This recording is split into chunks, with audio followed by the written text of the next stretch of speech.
Babalik si Alan Durham sa Pilipinas para palakasin ang Meralco at tapusin ang kanyang nakabinbin na misyon sa PBA.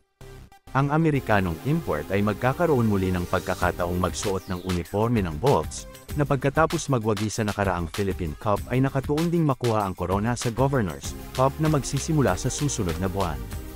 Huling nakalaro si Durham para sa Bolts noong 2020 nang tulungan niya ang Meralco sa Governors Cup ng taong yun, pero natalo sila sa finals laban sa kanilang karibal na Barangay Ginebra. Bago iyon, 2 beses nang naabot ni Durham ang finals kasama ang Meralco, pero pareho silang natalo sa Gin Kings. Samantala, sa naging stint noon ni Alan Durham, ay nanalo rin ito ng Best Import Award, nangangahulugan lamang na hindi rin talaga biro ang import na hinugot na muling ito ng Meralco Bolts. Sa kabilang banda, mayroong malaking responsibilidad si Alan Durham coming the next Governors Cup, since alam na po natin na nagkampiyon last season, sa huling komperensya ang Meralco Bolts.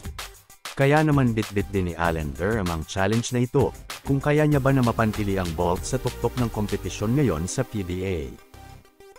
Sa kabilang balita naman, napakaraming trades ang naganap before the PBA draft, at napakarami pa ang maaring mangyaring mga trades before the start of the new season next month, lalo na at sandamakmak na rin po ang mga rumors na inilalabas ngayon.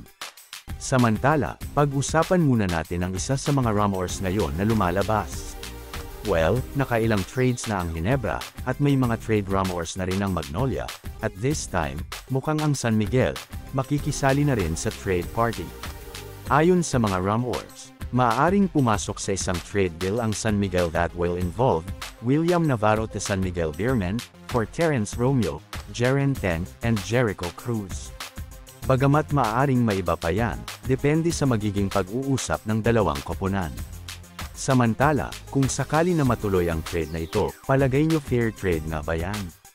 Pero mabalik muna tayo, kung sakali nga na matuloy ito, bagamat very interesting at very dominant si William Navarro sa kanyang posisyon, dahil sa kanyang versatility na laro at kakayahang makipagsabayan sa iba't ibang posisyon.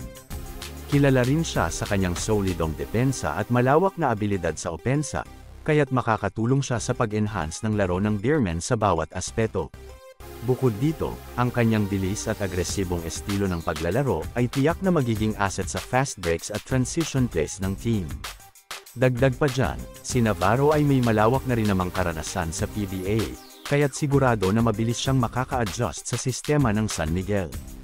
Ang kanyang dedikasyon at pagiging team player ay nag-aalok ng bagong energy sa loob ng court. Natiyak na magbibigay ng bagong flavor ba sa Beermen sa kanilang pagsubok na makuha muli ang kampyonato.